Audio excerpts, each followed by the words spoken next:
नमस्कार। कल तक बीजेपी हार रही थी तो बीजेपी की हार का चेहरा नड्डा थे, लेकिन बीजेपी के जीतते ही जीत का चेहरा मोदी हो गए।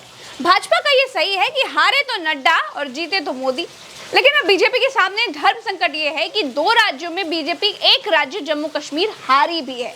जम्मू कश्मीर में बीजेपी की बुरी हार हुई है। इतनी बुरी हार हुई है कि बीजेपी के प्रदेश अध्यक्ष रविंद्र रैना तक चुनाव हार गए और अध्यक्ष पद से इस्तीफा तक देना पड़ गया। हरियाणा में बीजेपी की इतनी बुरी हालत थी कि बीजेपी के मंत्री चुनाव में हार गए, लेकिन हरियाणा में बीजेपी चुनाव जीत गई। जिन गोपाल कांडा के लिए बीजेपी ने प्रत्याशी तक नहीं दिया, वो गोपाल कांडा भी चुनाव हार गए। राजनीति के रिंग की पहली ही फाइट में विनेश फोगाट ने जीत हासिल की। खुद तो जीत गई, लेकिन कांग्रेस का सत्यानाश कर दिया। तो हरियाणा का रिजल्ट ये है कि बीजेपी ने 49 सीटें जीती हैं, कांग्रेस ने 36 सीटें जीती हैं, INLD ने 2 सीटें जीते हैं और अन्य के खाते में 3 सीटें गई हैं। दुष्यंत चौटाला की पार्टी 90 की 90 सीटें चंद्रशेखर आजाद के साथ लड़ करके हार गए। कुल मिलाकर कांग्रेस का जो रिजल्ट EVM से निकला, उसका अनुमान किसी को भी नहीं था।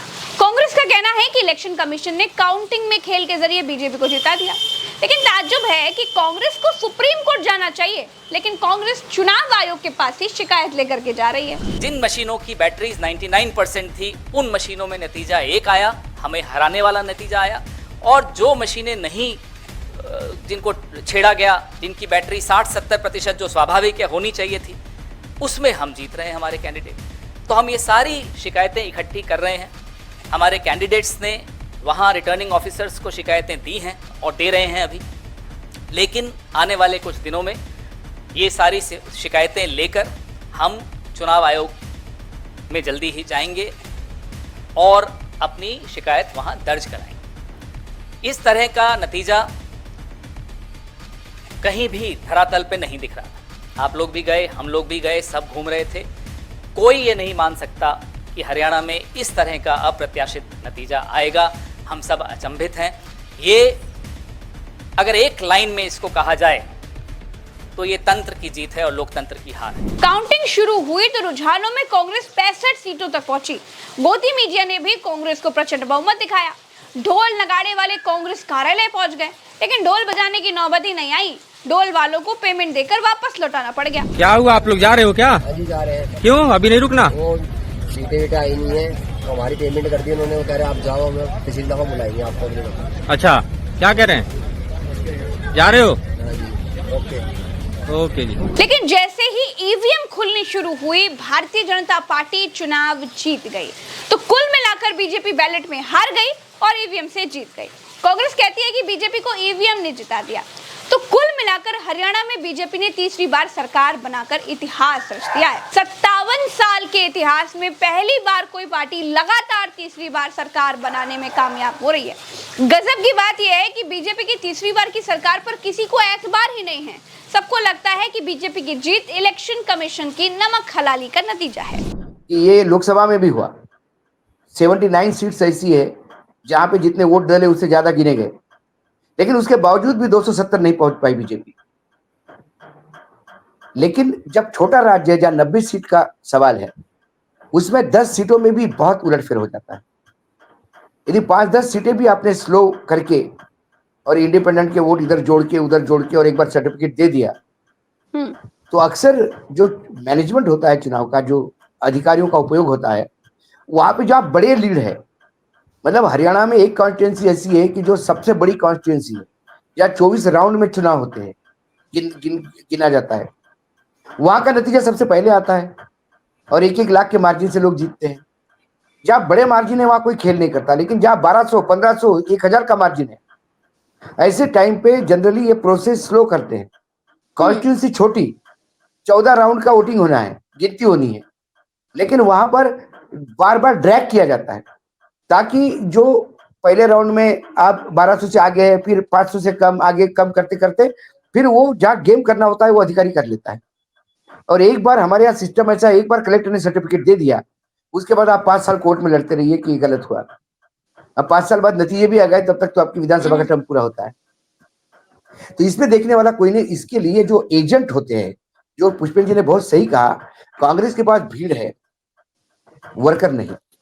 बूथ पे काम करने वाला डेडिकेटेड वर्कर और जो एजेंट अंदर बैठा रहता है, वो विजिल होके एक एक वोट पे। वहां तो क्या जरा पता पड़ा 2000 से आगे है, उसी में वो जल्लोष और मिठाई बांटना शुरू कर देता है और बाहर कूदना शुरू कर देता है। तब तक तो 2000 का पता पड़ा कि जब तक वो अंदर चला जाता है पता पड़ा कि अब 2500 से आप पीछे हो। क्योंकि पहले तो बंडल गिना जाते थे, आजकल तो कंप्यूटर पे कंप्यूटराइजेशन हो जाता है। उसमें आपने एक क्लिक करके यदि किसी इंडिपेंडेंट के 500 वोट बीजेपी वालों को दे दिए या कांग्रेस वालों को दे दिए तो इंडिपेंडेंट तो ऑब्जेक्शन लेगा नहीं, क्योंकि उसको मालूम है वैसे ही हार रहा है वो। लेकिन जीत के मार्जिन पे फर्क पड़ता है। जब ये पूरे रिजल्ट आएंगे तब ये कितने कितने मार्जिन से, कितने कम कम मार्जिन से कौन कौन सीट पे क्या क्या हुआ और उसका कितना टाइम लगाया, यदि इसका माइक्रो लेवल पे एनालिसिस किया जाए तो आपको पता पड़ेगा कि 5-10 सीट ऐसे भी जंप मार गई है। 5-10 सीट आपने 1-to-1 मार्किंग में इंडिपेंडेंट खड़े करके खा गए। 20 सीट का यदि 90 सीटों में 20 सीट का डिफरेंस है तो जो आज 50 पे बीजेपी है वो 50 पे कांग्रेस होती।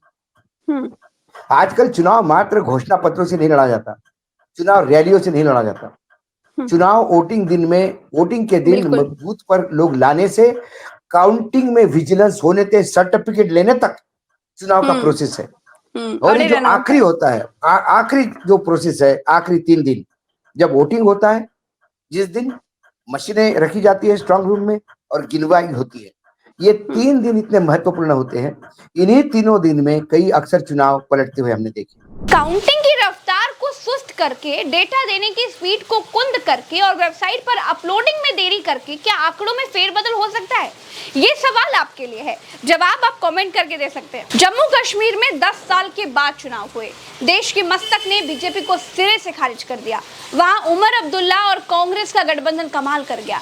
नरेंद्र मोदी जिन फारूक अब्दुल्ला और उमर अब्दुल्ला को परिवारवादी बताते थे, उन्होंने बीजेपी को बहुत बुरी तरह से हरा दिया। दोस्तों, हरियाणा में बीजेपी लगातार तीसरी बार जाट वर्सेस नॉन जाट के फॉर्मूले पर चुनाव लड़ी। चुनावी मैनेजमेंट की बदौलत बीजेपी ने जाटों के गढ़ में भी घुसपैठ की। बीजेपी ने 22 नई सीटें जीती, इनमें 9 सीटें जाट बहुल बागड़ और देशवाल बेल्ट में जीती हैं। पंजाबी और शहरी बहुल जीटी रोड बेल्ट को एक्सपर्ट्स बीजेपी की कमजोर कड़ी मान रहे थे, लेकिन बीजेपी ने वहां भी 7 नई सीटें जीती हैं। हरियाणा में 36 बिरादरियां हैं, 27% के साथ सबसे बड़ी कम्युनिटी जाट है। बीजेपी ने गैर जाट की राजनीति करनी शुरू की। सवर्णों की पार्टी कही जाने वाली भारतीय जनता पार्टी ब्राह्मण, पंजाबी, बनिया और राजपूत वोटों को लेकर के कॉन्फिडेंस में थी। पिछड़े और दलित वोट बैंक को मजबूत करने की कोशिश की। ये फॉर्मूला 2014 और 2019 के बाद इस बार भी कामयाब रहा। कांग्रेस ने अलायंस में अपने सहयोगियों को साथ लेने की कोशिश की होती तो शायद परिणाम कुछ और होते दोस्तों, लेकिन कांग्रेस ने सहयोगियों को साथ नहीं लिया। अखिलेश यादव का साथ ना होना कांग्रेस का नुकसान कर गया। आप थोड़े से लोगों को अकोमोडेट करते। सबसे पहले अखिलेश ने ट्वीट करके, अखिलेश जी ने कहा था कि भाई ये इंडिया गठबंधन की लड़ाई है और इसमें टिकट विकेट का मतलब सीटें वीटें छोड़ के साथ देना चाहिए। आप अखिलेश को 1 सीट देते मात्र नाम के लिए, समाजवादी को। पूरा एक बहुत बड़ा बेल्ट है यादवों का, जो पंजाबी और यादव वोटिंग है, फरीदाबाद से लेके गुड़गांव तक वाला वो सब बेल्ट। वहां 2 रैली हो जाती, यादव साथ में आ जाते। लेकिन आपको गुमान ये था कि सारे लोग ही हमारे पास हैं। तो ये कहीं ना कहीं अब छोटी मोटी मतलब जब सुनामी चलती है तो फिर लोग ये नहीं देखते कि कौन नाराज है कौन क्या है। लेकिन जब लोग तैयार है वोट देने के लिए तो कम से कम उम्मीदवार ठीक दे। बिल्कुल। जब लोग तैयार है वोट देने के लिए तो फिर आप उनकी इज्जत करो। आप उनको टेकन फॉर ग्रांटेड कर दिया, अरे इनके लिए तो कोई चारा ही नहीं है, या तो बीजेपी से थक गए और हमारे सिवा कोई है नहीं, तो हम कैसा भी नंगा नाच करेंगे तो ये लोग एक्सेप्ट करेंगे। ये गुमान जिस दिन आया उस दिन, और मैं बार बार कहता हूं, अटल जी भी अपने भाषण में कई बार कहते थे कि मेरे रैली में लोग बहुत होते हैं लेकिन मतदान नहीं मिलता। तो अटल जी अपने रैली में आखिर में घोषणा करते थे कि बोले बहुत सारे लोग मुझे सुनने के लिए आए, सब वोट दे देना, नहीं तो घर जाके यही सोचते रहोगे कि अरे अटल जी को बहुत समर्थन है, मैं नहीं गया तो भी चलता है। ऐसा सोच के सभी घर बैठोगे तो मैं हार जाता हूँ। हरियाणा की हार कांग्रेस के लिए सबक है। हो सकता है कि कांग्रेस चुनाव में एकता में शक्ति है का सबक सीखेगी। अगर कांग्रेस ने अखिलेश यादव से यादव बेल्ट में प्रचार करवाया होता तो शायद परिणाम कुछ और हो सकते थे। कांग्रेस ने इंडिया गठबंधन को हरियाणा में पूरी तरह से इग्नोर किया, जिसका खामियाजा कांग्रेस को भुगतना पड़ा। दोस्तों, इस वीडियो में इतना ही। हम चलते हैं। राम राम, दुआ सलाम, जय हिंद। चैनल को सब्सक्राइब जरूर कीजिएगा। आपकी प्रज्ञा जो बातें बताती है उसको देखिए और दूसरों को भी दिखाइए। लिंक कॉपी करके अपनों में शेयर कीजिए। हमारी शक्ति बनिए। अभी के लिए इतना ही। नमस्कार। वीडियो देखने के लिए आपका बहुत बहुत धन्यवाद। जय हिंद।